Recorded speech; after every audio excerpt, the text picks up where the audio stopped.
तुम्हारे चरणों में ये प्रेम सदा भरपूर रहे। आँखों में तेरा नूर रहे और दिल मेरा मसरूर रहे, और दिल मेरा मसरूर रहे, तेरे ध्यान में हरदम चूर रहे, तेरे ध्यान में हरदम चूर रहे। राधा स्वामी तुम्हारे चरणों में ये प्रेम सदा भरपूर रहे।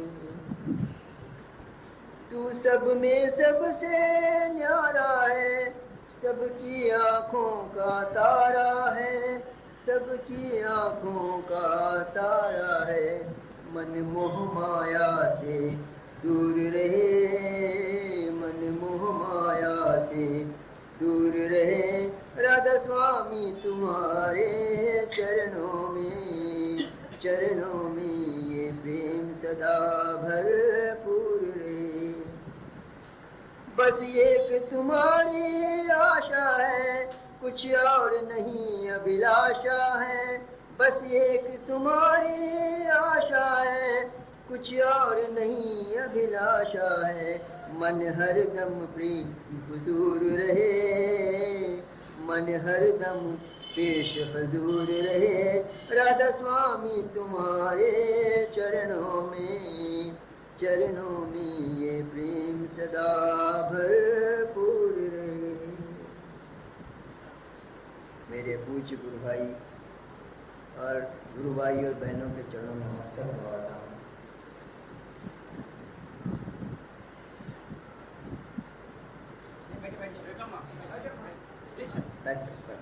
क्या क्या आजा आजा।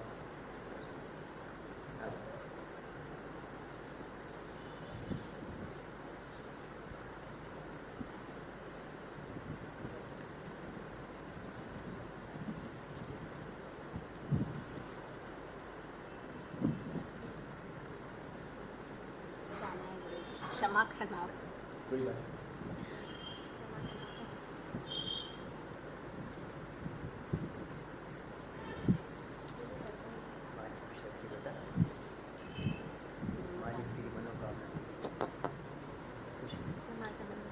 खुश है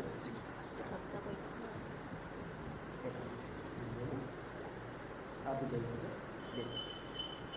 रक्षा करें।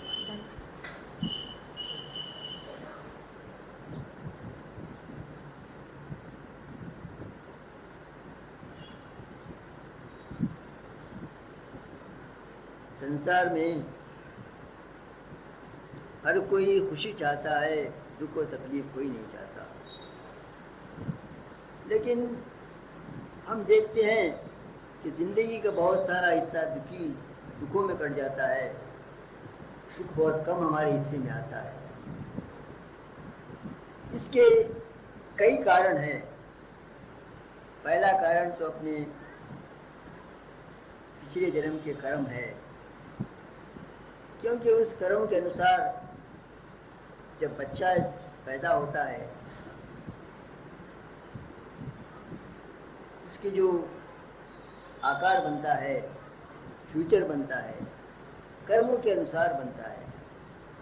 दूसरा मेन कारण जो मेरे समझ में आया वो ये है कि हम हमेशा नेगेटिव सोचता रहते हैं, पॉजिटिव सोचते नहीं हैं उसमें। आप देखिए, हम ये सोचते हैं कि हमारे पास धन नहीं है, हमारे पास संतान नहीं है, हमारे पास रहने के लिए अच्छा नहीं है, हमें जिस चीज़ की ज़रूरत है उस चीज़ में जो विचारधारा हम में आती है वो नेगेटिव विचारधारा है।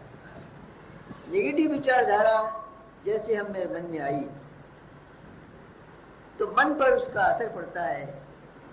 जो नेगेटिव विचारधारा का प्रभाव होता है उससे मन इतना बोझल हो जाता है कि पॉजिटिव विचारधारा उसमें आने नहीं पाती। पॉजिटिव विचारधारा आती कहाँ है? जब हम परेशान होते हैं, दुखी होते हैं, संतों के चरणों में जाते हैं, मंदिर मस्जिद गुरुद्वारे में जाते हैं, वहां पर पॉजिटिव विचारधारा आती है। इसलिए तो आप जब भी वहां जाते हैं एक क्षण के लिए मन आपका हल्का मालूम होता है। संत के पास आते हैं, क्या करते हैं भाई, खुश रहो।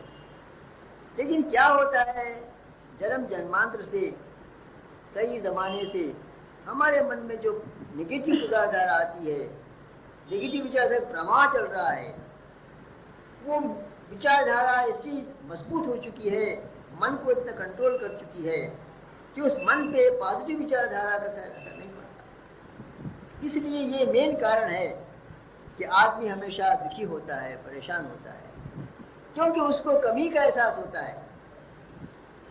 फर्ज कीजिए एक आदमी के पास 1000 रुपये है, वो चाहता है कि 10,000 रुपये हो। जिसके पास 10,000 है वो चाहता है कि लाख रुपये हो। जिसके पास 1 मकान है वो चाहता है 10 लाख रुपये हो, 10 मकान हो। ये जो ख्वाहिश पैदा होती है, संतुष्टि नहीं होती, इससे क्या होता है, हमारी विचारधारा बदलती रहती है, हमें हमेशा किसी न किसी चीज की जरूरत होती है, इसलिए हम परेशान रहते हैं। जरूरत क्या है, आप देखिए, बड़े से बड़ा आदमी हो, धनवान से धनवान आदमी हो, चाहे ऊपर एक्सप्रेस न करे, लेकिन वो दिल में दुखी है, सुखी नहीं होता। क्यों नहीं होता? क्योंकि उसने अपने मन में नेगेटिव कारण तैयार कर रखा है। अब आप देखिए, ऐसे हाथ जब रगड़ो तो गर्मी पैदा होती है। जो मन में जो नेगेटिव विचारधारा उसको हमेशा टच करती रहती है, वो मन बोझल हो जाता है, शांत नहीं रहता। मन का स्वभाव शांत रहना है, मगर क्या करते हैं, मन को चंचल कर देते हैं। कोई विचारधारा, किसी चीज की कमी का एहसास होता है, किसी चीज की बुराई अच्छाई का एहसास होता है, तो वो मन को खोली देती है, हलचल मचाती है। और आप जानते हैं, मन सूक्ष्म अवस्था में रहता है। जब तक हम सोए रहते हैं, सुबह जब उठते हैं, हम उसे नींद से जागते हैं, मन हमारा बिल्कुल हल्का रहता है, क्योंकि वहां पे किसका कोई बोझ नहीं रहता। जैसे ही हम उठे, तरह तरह के विचार मन में आते हैं, अरे भाई आज बिजनेस में ऐसी चीजें हैं, वो साहब नहीं है, ये साहब नहीं है, यानी कि निगेटिव करंट जो हमारे पास आता है, निगेटिव चीजों का प्रभाव जो होता है, वो हमारे मन को बोझल करता है। इसलिए संतों ने कहा है कि भाई, अगर तुम दुखों से दूर रहना चाहते हो, कर्मों का तो फल ठीक है, उसमें हम कुछ नहीं कर सकते। संत महात्मा क्या करते हैं, उसकी असर को कम कर देते हैं, लेकिन जो विचारधारा है उसे तो हमें ही करना है। संत क्या बताते हैं, भाई एक 5 मिनट के लिए, मैंने अपना तजुर्बा किया है, वो इस बात से आपको बताता हूँ। 24 घंटे सुबह से शाम तक हम देखते हैं, नेति नेति नेति चलता रहता है। वो चीज़ नहीं है, ये चीज़ नहीं है, ये चीज़ नहीं है, बुराई हो रही है, अच्छाई हो रही है, पैसा नहीं है, कुछ नहीं है। जिसके पास नहीं है वो भी परेशान है, जिसके पास है वो भी परेशान है। तो इसलिए मेरे भाई, संत क्या कहते हैं कि भाई 24 घंटे में एक 5 मिनट 10 मिनट एक एकांत शांत बैठा था, शांत बैठ के मन को पॉजिटिव विचार दिया था। हम ये सोचे कि नहीं भाई, हमारे पास सब कुछ है, हमारे पास हेल्थ है, वेल्थ है, हमें किसी चीज की कमी नहीं है, मैं शांतिपूर्वक, हमारी आत्मा है। इस तरह से 5 मिनट आपको मन को ये विचारधारा देते जाइए। आप कुछ दिन के बाद देखेंगे कि आपकी तकलीफ थोड़ी कम हो जाती है, क्योंकि सोच बदल जाती है, विचार बदल जाते हैं। मेरे भाई, आप समझते हैं जो अशुभ और शुभ कर्म है वो कहाँ से निकलते हैं? मन से पैदा होते हैं। मन में जब तक विचार नहीं आता, कर्म नहीं बनते। जब अच्छा या बुरा मन में विचार आता है, तब एक तो इंद्रियों से कर्म करता है, एक मन से कर्म करता है। तो मूल जड़ कहाँ है? वो मूल जड़ जो आपके मन में है, उसको जिस तरह से साधोगे उस तरह से रहेगा वो। संत क्या कहते हैं कि भाई, बड़ी चीज है, पिछले जन्म के कर्म जो कुछ है उस पर आपका अधिकार नहीं है।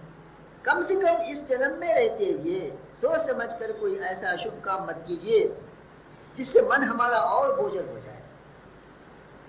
परत पे परत, परत पे परत कर्मों की तो पड़ी हुई है, वो तो शर्ती नहीं है, पर और उस पे कर्म और लगाते हैं, उस पे और परत चढ़ाते हैं, तो कहाँ से मिलता है? अब सूरज की रोशनी आती है, अगर कोई आदमी दरवाजे बंद करके कमरे में बैठता है तो सूरज की रोशनी कहाँ से आएगी? एक इंस्टेंस बताता हूँ। ये 3-4 लोग थे कैदी, जिनको उम्र कैद की सजा हुई,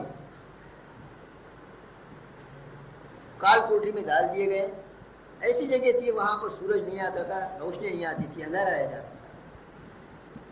10 साल हो गए, 5 साल हो गए, किसी भी शुभ अवसर पर उन लोगों को गवर्नमेंट से आर्डर आ गया कि भाई इनको रिलीज किया जाता है, सजा जितनी भुगत की है बाकी सजा माफ की जाती है, इनको छोड़ दिया जाता है।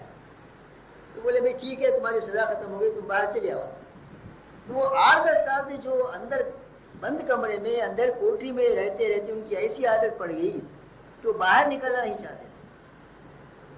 सब लोगों को बाहर लाए, बाहर आने के बाद बाहर देखिए भाई तो उजाला है, बाग है, फूल खिले हुए हैं, और वो जेलर बोला कि भाई तुम्हारी सजा खत्म हो गई, तुम मकान चले जाओ। जितना कहना था, उसमें से 3 आदमी फिर अपने कोठरी में भाग गए। 3 आदमी जो बचे थे, जो कैदी थे, वो अपनी कोठरी में चले गए, एक आदमी वहां खड़ा रहा। तो जेलर बोला भाई आज तुमको तो सजा माफ हो गई, तुम घर जाना चाहते हो, घर को छोड़ना चाहता हूं मैं, तुम्हारा जो सामान है खत्म लेके चले जाओ तुम। उन्होंने कहा कि हमको यहाँ रहते रहते अंधेरे में रहने की आदत पड़ गई है, उजाले में आते हमको परेशानी पैदा हो रही है, हम नहीं दे सकते। जो आदमी, एक आदमी जिसका विवेक जागा था, वो आदमी सूरज की रोशनी में अपने घर चला गया। हमारा तो वही हाल है, अंधेरे में रहते रहते कर्मों के बंधन में फंसे हुए हैं। संतों के पास जाते हैं, संत कहते हैं, हमें सुधारने की कोशिश करते हैं, लेकिन हम ठहर नहीं सकते, क्योंकि हमें अंधेरे में रहने की आदत पड़ चुकी है। हम सूरज की रोशनी को नहीं देखना चाहते, बर्दाश्त नहीं करना चाहते। इसलिए मेरे भाई, जरूरत क्या है? मन को सुधारने की जरूरत। कहावत है, मन चंगा तो कटोरी में गंगा। मन हमारा चंगा नहीं है, छोटा बच्चा है, उसे कुछ असर नहीं पड़ता। जैसे जैसे बड़ा होता जाता है, उस पर हालात का असर होता है, अच्छा होता है, बुरा सोचता है, सब कुछ सोचता है, अपना सोचता है, दूसरों का सोचता है। उस वक्त क्या होता है कि मन इफेक्ट होता है। जैसे मैंने कहा कि नेगेटिव ख्यालात हमारे आते हैं, सुबह से शाम तक हम नेगेटिव सोचते रहते हैं, नेति नेति नेति येति नहीं कहते। तो जरूरत क्या है कि ये 10 मिनट 5 मिनट रोज बैठकर उस मन को सुधारने की कोशिश करना, उनको पॉजिटिव ख्याल देना कि भाई कुछ खराब नहीं है, सब कुछ अच्छा है, मेरे पास धन है, मेरे पास दौलत है, मेरे पास रुपया पैसा है, सब कुछ है, ईश्वर की कृपा है, सेहत अच्छी है, मुझे किसी चीज की कमी नहीं। ये ख्याल देना जरूरी है। अगर ये ख्याल हम दे नहीं सके तो फिर आप जितना ही पूजा कर लीजिए, जितना ही संत महात्मा के पास जाइए, कितने ही मंदिर मस्जिद गुरुद्वारे के चक्कर काटिए, हमारा कोई फायदा नहीं। क्योंकि मन ऐसी अवस्था में रहता है, कोई भी छोटी बात भी उसे हलचल पैदा कर देती है। और आप जानते हैं, मन में अगर हलचल पैदा हुई तो एकाग्रता नहीं आती। एकाग्रता नहीं आती तो ध्यान नहीं बनता, अभ्यास नहीं बनता, कोई काम नहीं बनता। इसीलिए मेरे देखने में आता है, जिसके पास है वो भी खुश है, खुश नहीं है, जिसके पास ज्यादा है वो भी खुश नहीं है। हमारे पास मौके आते हैं, लखपति करोड़पति आते हैं,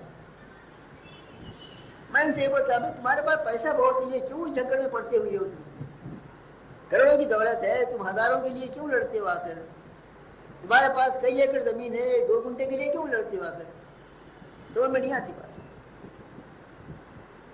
उनकी समझ में बात नहीं आती, क्योंकि पॉजिटिव ख्याल नहीं है उनको। हमारे दिमाग में ये रहता है कि नहीं हमारी जमीन फला साहब से मार के बैठ गए, अरे ठीक है भाई, तुम्हारी जमीन चली गई, छोड़ दो उसमें। तुम्हारे पैसे चले गए, कोई दूसरा आदमी तुम्हारा उधार खत्म कर दिया, डुबा दिया, पैसे छोड़ दो उसकी, क्योंकि तुम कमाने वाले तुम नहीं हो, गंवाने वाले तुम नहीं हो। हम भूलते हैं कि देने वाला कोई और है। हम समझते हैं कि हमने सब कुछ कमाया है, हमने सब कुछ जमाया है, हमने रखा है, ये हमेशा सालों साल तक पीढ़ी दर पीढ़ी हमारा चलता रहेगा। कैसे चलता रहेगा? जब तक उसकी इच्छा रहेगा, जब उसकी इच्छा नहीं चला जाएगा। इसलिए मेरे भाई, थोड़ा सा अपने आप को सोच विचार में बदलना है। ये सोचना है कि हमने कुछ नहीं किया, जो कुछ देता है उसकी इच्छा से देता है, उसकी दया से मिलता है। अगर उसकी दया नहीं हुई, कुछ नहीं मिलेगा। हमने देखा है, लखपति लोग भिखारी बन गए, भिखारी लोग लखपति बन गए। क्यों बन गए? श्रद्धा और विश्वास था। उनके कर्म कट गए, विचारधारा बदल गई।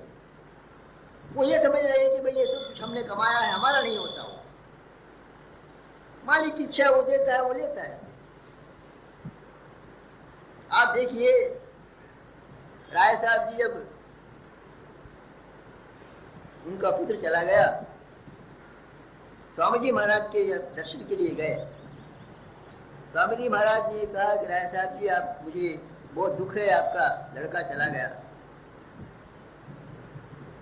राय साहब ने कहा, मालिक ने दिया, मालिक ने दिया, मेरा उसमें क्या है? मालिक दिया, मालिक लिया है, उसकी वहीं तक उसकी आयु भी चलेगी, इसमें मुझे क्या करना है? इस एटीट्यूड कल्टीवेट करो। इस तरह का एटीट्यूड हमारे मन में कल्टीवेट होना चाहिए कि भाई उसकी मालिक की इच्छा है, जो कुछ देगा, जो कुछ देगा। भाई मुसीबतें आती है, क्यों परेशान होते हो? मुसीबतें कि जाता को दूसरा आदमी, मुसीबतों की जिम्मेदार हम खुद हैं। जब मुसीबतें आती है तो बर्दाश्त करो उसको। जब खुश रहती है, खुशी आती है, बर्दाश्त करते हो। दुख आता है, बर्दाश्त क्यों नहीं करते आप? वो भी तो देन है इसकी, ये भी तो देन है उसकी। छोड़ दो उसको, मालिक पे जो कुछ करने वाला, जो इतने साल जो हमकी रक्षा कर रहा है, कि आगे हमारी रक्षा नहीं करेगा? एक चूंटी से, एक परिंदे से, तितली से, सब जिसकी देख रेख करता है, सबको खाना देता है, इसमें क्या हमारी खाना नहीं देता? हम तो उसके अनमोल खिलौने हैं, बहुत शौक से हमें गढ़ा है, तो हमें क्यों नहीं देता? लेकिन हम क्या समझते हैं कि नहीं भाई देखो, इससे जो भी हो रहा है हमारे कर्मों का फल नहीं, बल्कि कोई किसी और की वजह से हो रहा है, हमारा नुकसान हुआ था। हम कोशिश रखते हैं कि देखो उसने ऐसे नुकसान किया है, इसने नुकसान किया है। कौन को नुकसान करेगा भाई? इसलिए कल्टीवेट करना जरूरी है। ये चीज मन में लाना जरूरी है कि जो कुछ मिलता है उसकी दया से मिलता है, जो कुछ होता है उसकी दया से होता है। ये अगर विचार मन में आए, अगर दुख भी आते हैं तो उसका असर कम होता है। हम ये सोचते हैं कि भाई ठीक है, मालिक की इच्छा है, दिया तो दिया, नहीं तो नहीं दिया।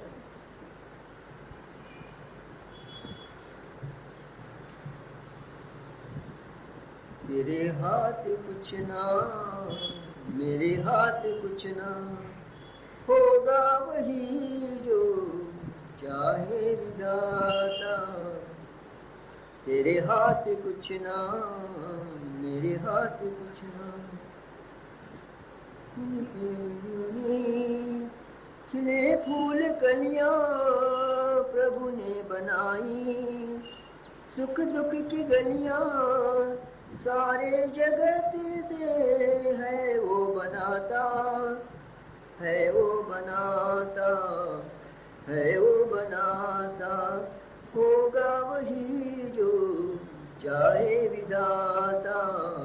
तेरे हाथ कुछ ना, मेरे हाथ कुछ ना। सांसों की डोरी वो है किनारा, सांसों की डोरी वो है किनारा। जीवन तो कटता लेके प्रभु का सहारा, जीवन तो कटता लेके प्रभु का सहारा। शीश नवाले वो ही है दाता, वो ही है दाता, वो ही है दाता। होगा वही जो चाहे विधाता। तेरे हाथ कुछ ना, मेरे हाथ कुछ ना। ये इस चीज का ध्यान मन में कल्टीवेट कीजिए, तो क्या होता है? कुछ दिन सोचने के बाद हमारी धारणा बदल जाती है। हम क्या करते हैं, संबंधियों से, बच्चों से, परिवार वालों से हिल मिल के रहते हैं, समझते कि हमेशा हमारा साथ देंगे। कोई किसी का साथ देने वाला नहीं है मेरे भाई। ये किसी जन्म के हमारे आभारी हैं जो इस जन्म में हमारे से परिवार में आकर मिले हैं। इसलिए मैं आपको निश्चय बताता हूँ, एक मर्तबा मैं आपस में बैठा हुआ था, अब देखिए किस जन्म में क्या क्या रूम किसका चुआते हैं। तो दरवाजा थोड़ा बंद था, छोटा सा दरवाजा। एक बड़ी गाय दरवाजा खोल के आके खड़ी हो गई सामने। मैं काम करते बैठा हूँ, मेरे कुर्सी के सामने खड़ी हो। 5 मिनट होगा, 10 मिनट होता है, जाती नहीं गाय, क्या बात है इसमें। मैं जरा उसको भगाने की कोशिश किया, ऐसा मुंडी हिला के। मैं बोला, जब मेरे को ख्याल आया भाई ये किसी जन्म का मुझे बाकी है, इसका देना, मैं ऋणी हूँ इसका, तो इसको कुछ न कुछ छुपाना है। उस तारीख से मैं, अब 3 साल हो गए, उसको एक थोड़ा घास भी खिला दिया। अब वो देखिए, वो जाने के बाद दूसरे तीसरे दिन 3-4 बच्चों को अपने दुश्मनों को बुला के ले गए। अब हालत ये हो गई कि 35 गाय आती हैं शाम में, अब हम उसकी सेवा करते बैठे। मैं सोचता हूँ किस जन्म का कर्म है ये मेरा, देखो कभी क्या ऋणी है ये, इसके आगे बैठे कौन देता है साथ। खाते आराम से 4 बजे आते, खा लेते, आराम से सुलाते, 10 बजे चले आते। अभी क्या है अगर ये किस जन्म का मैं ऋणी हूँ उनका। इसलिए हम सोचते हैं कि भाई ये बच्चे हम हैं, ये परिवार वाले हैं, हम कमा के इन्हें खिलाते नहीं। पता नहीं किसके भाग का हम खा रहे हैं, बच्चे का भाग का, बीवी के भाग का, बच्चों के भाग का, किसके भाग का खा रहे हैं। हम ये सोचे कि हम कमाते नहीं खिलाते हैं, गलत है। खिलाने वाला कोई और, देने वाला कोई और। इसलिए मेरे भाई, अपने मन को, जैसे मैंने पहले आपसे कहा, उसको थोड़ा साफ करने की कोशिश की। ये नेति भाव आने के बाद मन कमजोर हो जाता है, सुधरता नहीं, हमें क्या करना है, अच्छी चीज हमारे जहन में नहीं आती। जब हम सोचेंगे नेति भाव ही आएगा, उसके अंदर नेगेटिव थॉट्स ही आएंगे, पॉजिटिव थॉट्स नहीं आते। तो मेरे एक्सपीरियंस के हिसाब से दुखों का कारण ये एक और भी है। नेगेटिव थॉट्स हम में आते हैं तो हम दुखी होते हैं। देखिए, अब हम बैठे भी हैं, हमारे दिमाग में ख्याल आया, अरे भाई स्वाइन फ्लू चल रहा है इसके अंदर हैदराबाद में, अगर मुझे आया तो क्या होगा। आना है ही जाना, स्वाइन फ्लू अगर मुझे आया तो क्या होगा। अगर क्या है, वो नेगेटिव थॉट आया है, आपको आने का है नहीं वो। अगर आना है तो कोई रोक नहीं सकता उसे। उससे क्या होता है, आपको कुछ दिन के बाद आपको ऐसे महसूस होगा कि नहीं बुखार आया है। तो नेगेटिव ख्याल का बिल्कुल बुरा असर पड़ता है। पता नहीं आपका एक्सपीरियंस क्या है, मेरा एक्सपीरियंस मैं कह रहा हूं आपको। इसलिए जितने भी नेगेटिव ख्याल आते हैं, जहां तक हो सके ये कोशिश हम करें कि नेगेटिव ख्याल को पॉजिटिव ख्याल से दबाने की कोशिश की, लेकिन दबते नहीं है। क्योंकि 24 घंटे में फर्ज कीजिए आप 14 घंटे नेगेटिव ख्याल दिए, 1 घंटा अगर पॉजिटिव ख्याल दिए तो कहाँ आएंगे इसमें। और जैसे कि मैंने आपसे अर्ज किया, मंदिरों में हम जाते हैं, मस्जिदों में जाते हैं, गुरुद्वारे में जाते हैं, संतों के पास जाते हैं, वहाँ हमें शांति क्यों मिलती है? क्योंकि वह पॉजिटिव प्रवाह चल रहा है, पॉजिटिव थॉट्स का प्रवाह चल रहा है, पॉजिटिव रेडिएशन का प्रवाह चल रहा है वहाँ पे। इसलिए जैसे हम जाते हैं मन हमारा शांत हो जाता है। करमदास जी महाराज के पास कितना भी दुखी हो, आनंदराव जी महाराज के पास आके हम सर झुकाते, ऐसा मालूम होता है कितने संतों का सर पर हाथ रखना ही काफी है, क्योंकि वहां पॉजिटिव ख्याल का प्रवाह चल रहा है। इतना जबरदस्त होता है कि आपका नेगेटिव ख्याल उनके सामने ठहर नहीं सकते। तो मेरे भाई, अपने आप को ऐसे पॉजिटिव ख्याल से भर लीजिए कि नेगेटिव ख्याल ठहर नहीं पाए। थोड़े दिन करके देखिए आप, मैंने किया, थोड़ा फायदा हुआ है मुझे, इसलिए मैं कहता हूं। क्योंकि मैंने अभी आपसे कहा कर्म शुभ कर्म हो अशुभ कर्म हो, इसकी जो मूल जड़ आपके मन में, मन से अच्छे और बुरे विचार निकलते रहते हैं। मन से जो विचार निकलते रहते हैं, अच्छे विचार भी हैं, अशुभ विचार भी हैं, शुभ विचार भी हैं। अगर हमारे मन में विचार आया, कोई हमारा दोस्त बीमार है, रिश्तेदार बीमार है, हमारे मन में एक कामना पैदा है कि मालिक इसको अच्छा कर दे, इसकी बीमारी दूर कर दे, इसको आराम दे दे। ये विचार अगर हम मन में बार बार उठाते रहे तो ये विचार जाके उसके नेगेटिव विचार को पूछते हैं, और आप देखिए थोड़े दिन के बाद से आहिस्ता आहिस्ता उसको सुधार आना है।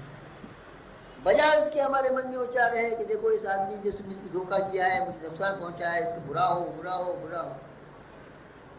हमारे ये विचार जो जाते हैं, अगर इसके विचार पॉजिटिव विचार प्रबल हैं तो हमारे विचार पलट के आते हैं, आपको नुकसान पहुंचाते हैं।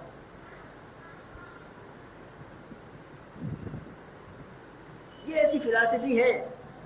इसलिए संत क्या कहते हैं, भाई किसी के बारे में सोचो, ना अच्छा सोचो ना बुरा सोचो, तुम्हें क्या करने हैं, अपने बारे में सोचना है, सोचो, खामोश रहो उसमें। अगर किसी से आपकी मदद हो सकती है, किसी मदद करना है तो कर दीजिए, नहीं करना है तो मदद मत कीजिए। क्यों आप किसी का बुरा सोचते हैं? बुरा सोचते, अगर कोई अशुभ ख्याल आया, क्या मन में क्या हलचल पैदा हुई? जैसे ही मन में हलचल पैदा हुई, अशुभ विचार निकलते रहते हैं, एकाग्रता खत्म हो जाती है। आप कितना भी कोशिश कर लीजिए, अभ्यास नहीं बनता उसमें, बैठने को मन नहीं चाहता उसमें। उसका असर क्या पड़ता है? आपके शरीर पे असर पड़ता है, अशुभ विचारों का शरीर में पड़ता है। आदमी अच्छा बुरा आदमी बीमार पड़ जाता है, डॉक्टर के पास जाना पड़ता है। धर्मदास जी महाराज फरमाते थे कि भाई मैं तो ऊंचे से ऊंचे स्थान पे अभ्यास करता हूँ, लेकिन जब नीचे आता हूँ बहुत सारे संगी आते हैं, अपना दुखड़ा रोते हैं, मुझे तकलीफ होती है। मैं ये समझता हूँ कि भाई मैं इनका क्या कर सकता हूँ, मेरे पास ऐसी कौन सी सिद्धि शक्ति है जो इनको मैं कर सकूँ, छू मंत्र तो नहीं कर सकता। तो जो उनके विचार हैं, उन्होंने कहा सत्संग में, जो नेगेटिव विचार हैं वो मेरे पॉजिटिव विचार को एफर्ट करने से मेरे दिल में तकलीफ होती है। तो इसलिए ऐसे महात्मा, संत महात्मा, ऊंचे से ऊंचे स्थान पे अभ्यास करने वाले, अगर उनके पॉजिटिव प्रभाव को दूसरों के नेगेटिव विचार के प्रभाव इफेक्ट कर सकते हैं, तो आप बताइए कि हमारी क्या हालत होगी। इसलिए मेरे भाई, आज के शुभ अवसर पर, आज के शुभ अवसर पर स्वामी जी महाराज जन्मदिन मना रहे हैं। राज सहमत के बानी समझिए, दाता समझिए, उनका कर्म है। इतने साल से, इतने सदियों गुजरने के बाद भी उनके विचारों का प्रवाह जो चल रहा है, उनके सत्संग का प्रवाह जो चल रहा है, उससे हम इफेक्ट हो रहे हैं। शांति मिलती है। आप आके बैठे सत्संग में बैठे, 1 घंटा बैठेंगे, आधा घंटा बैठेंगे, जब तक यहाँ बैठे आपका मन शांत रहता है, हलचल पैदा नहीं होती। उसके बाद हम उनके चले जाए, जब तक ये असर खत्म होता है, फिर वही परेशानी शुरू होती है। 24 घंटे कोई विचार में तो नहीं रह सकता, कोई अभ्यास तो नहीं कर सकता। इसलिए ऐसी स्थिति पैदा कर लीजिए कि समता की अवस्था हो। घर में जाने के बाद, दुकान में जाने के बाद, कहीं भी जाने के बाद कोई चीज आप पर इफेक्ट न करे, कोई अशुभ विचार आपके मन में ना आए। इस तरह से अगर हमारे मन को पुख्ता करें, मन को ढाल लें उसमें, तो आप देखिए कि आप परेशान नहीं होंगे, दुखी नहीं होंगे, डिस्टर्ब नहीं होंगे। सीधी तरह से जिंदगी चल रही है, चलती रहेगी इसके अंदर। जब तक ये हम नहीं करेंगे, जब तक परेशानी उठाते रहेंगे। क्योंकि अब देखिए, विचारधारा, आपको अशुभ कर्म करने की जरूरत नहीं है। आपके मन में विचार आया तो बस अशुभ कर्म हो गया, जरूर नहीं है। मैं यही इस बात मैंने कहा कि इंद्रियों का जो कर्म है, शुभ कर्म है, उससे मन का शुभ कर्म बहुत ज्यादा, क्योंकि हमेशा वो हलचल मचाता रहता है। जैसे मेरे मन में विचार आया कि इस आदमी को थप्पड़ मारो, इंद्रियों में आया, मैंने थप्पड़ मार लिया, खत्म हो गया। मगर फर्ज कीजिए मेरे मन में विचार आया कि मैं फले आदमी को थप्पड़ मारूं, वो आदमी मुझसे बलवान है, मैं थप्पड़ तो नहीं मार सकता उसको, मगर मेरे मन में विचार चलता है उसको मारूंगा मारूंगा मारूंगा मारूंगा मारूंगा तो नहीं, मार तो नहीं सकता मैं, लेकिन जो विचार अशुभ विचार मेरे मन में आया वो मेरे मन को क्या है हलचल पैदा कर देता है। हमेशा वही सोचता रहता हूँ कि भाई इसे कैसे मारूंगा, इसे कैसे मारूंगा, क्या करूंगा। वो क्या करता है, आपके शांति भंग करता है। इसलिए मेरे भाई कोशिश हमसे यही होनी चाहिए कि मन को जहाँ तक साध के रखें वहाँ तक साधने की कोशिश करें, क्योंकि हमेशा कोई जादू तो नहीं कर सकते, कोई टोना नहीं। कितने जन्म से हमारे पास आया है, ये मालिक की जो शक्ति है, ये शरीर है, शरीर में असल चीज क्या है, आत्मा है। आत्मा मालिक का अंश है। अगर हम आत्मा को बंधन बना के रखें तो यहाँ रहने वाली नहीं है। आत्मा जब लौटती है शांत चीज से लौटे। संतों ने कहा है कि भाई अगर अंत समय में किसी के मन में कोई कामना न हो, कोई भावना न हो, कुछ नहीं हो, तो हो सकता है कि फिर जन्म मरण का खत्म हो जाए। बजाय इसके हमारे अंत समय में कोई भावना ऐसे मन में हो, कोई काम ऐसा बच गया हो। अब आप देखिए, हमारे दोस्त थे कि कुछ दिन पहले उन्होंने शरीर त्यागा है। जब वो बीमार पड़े थे, एक मरतबा मैं उनके पास गया, आखिरी वक्त था, तो मुझे देखकर उनकी आंखों से आंसू आए। मैं बोला क्यों, क्या बात है, क्यों रो रहे हो? बोले वकील साहब, मैंने ये नहीं किया, वो नहीं किया, मैंने रुपया कमाया है, दौलत कमाई है, बैंक बैलेंस कमाया है, बिल्डिंगें बनाई है, लेकिन मुझे शांति नहीं मिली। अब ये सोचता हूँ, जब मालूम हो गया कि मेरा अंत नजदीक आ रहा है, मन में एक धारणा उठती है कि मैंने ये कोई अच्छा काम क्यों नहीं किया। मेरे पास पैसा था, मैं किसी को चाहता तो मदद कर सकता था, किसी को अच्छा कर सकता था, मगर मैंने नहीं किया। और जब मैं करने का जब ख्याल आया, मैं कर नहीं पाता। इसलिए अगर उस तरह के विचार मन में हैं तो विचार वो खामोश नहीं रहते। भावनाएं जो है अंत समय पे जो रहेंगी, अगर कोई मन में विचार है, वो अधूरा विचार है, तो हो सकता है कि उस विचार को पूरी करने के लिए मनुष्य का शरीर में फिर आना जरूरी हो सकता है। इसलिए हर एक आदमी ये चाहिए कि ऐसे हालात पैदा करे। जिंदगी तो खत्म होने वाली है, आज नहीं चली जाएगी इसमें, लेकिन अंत समय में जो आदमी निर्विचार होता है, कोई धारणा नहीं होती, कोई ख्वाहिश नहीं होती, ऐसा आदमी हो सकता है कि फिर उसे जन्म में लेना पड़े। तो मेरे भाई, ज़्यादा समय तो नहीं रहूँगा, भाई साहब बोलेंगे, इसलिए भी आचार्य मान के बैठे हैं। मैं आपसे यही प्रार्थना करूँगा कि जो हमें मौका मिला है संतों के सत्संग में आने का, रेडिएशन प्राप्त करने का, वहाँ हम कोशिश ये करें कि जहाँ तक हो सके नेगेटिव थॉट्स को दूर करें, उसमें पॉजिटिव थॉट्स भरें।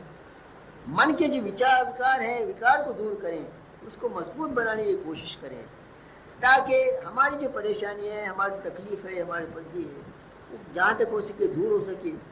और बाकी तो मैंने कहा कि जो हो सकता है मालिक की दया से होगा, उस पर विश्वास रखिए। जो आते हैं, मुसीबतें आते हैं, कोई सुख दुख का नहीं, दाता तेरी है भूल सब, कर्म अपने करते हैं अनुकूल। इसलिए मैं आपसे यही विनती करूँगा कि जहाँ तक हो सके कोशिश कीजिए कि अपने आप को थोड़ा सा ऊंचा करने की कोशिश कीजिए। और उस शुभ अवसर पर मैं इस मालिक के कुल के चरणों में प्रार्थना करता हूँ कि वो हम सबको अपनी दया दृष्टि बनाने को